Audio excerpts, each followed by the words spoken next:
En vue d'éviter les carences et faiblesses issues de l'élaboration du rapport final sur la mise en place de la norme ITIE, entendez Initiative pour la transparence dans les industries extractives, plusieurs recommandations au terme du séminaire de formation organisé du 5 au 6 décembre ont été formulées. Les 33 exigences de l'ITIE Gabon passent par les groupes suivants: le gouvernement, les entreprises, la société civile, le groupe multipartite et le plan de travail. Le conseil d'administration de l'ITIE accorde une année de préparation pour la publication du rapport.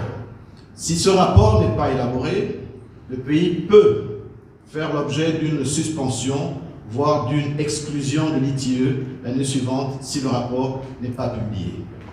La prorogation des échanges est offerte à un pays lorsque le rapport ne peut être soumis à temps. Pour le cas du Gabon, la demande doit être faite avant le mois d'avril 2024, mars au plus tard. Mais il faudra démontrer les circonstances exceptionnelles qui ont causé le retard.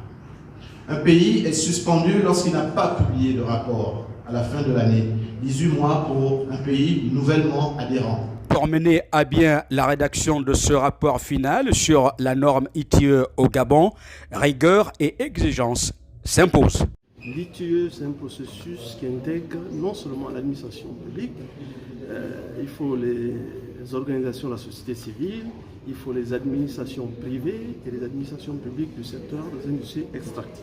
Donc c'est tout ce monde qui doit pouvoir travailler ensemble pour aller vers la publication du premier rapport en 2023.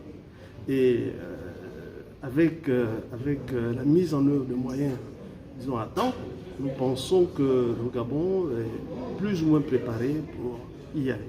Personnellement, j'étais dans un groupe qui a traité de la question de la ponctualité dans la publication du rapport. Le premier rapport du Gabon doit être publié en avril 2023. Donc ce rapport doit contenir des données qui sont exhaustives et fiables.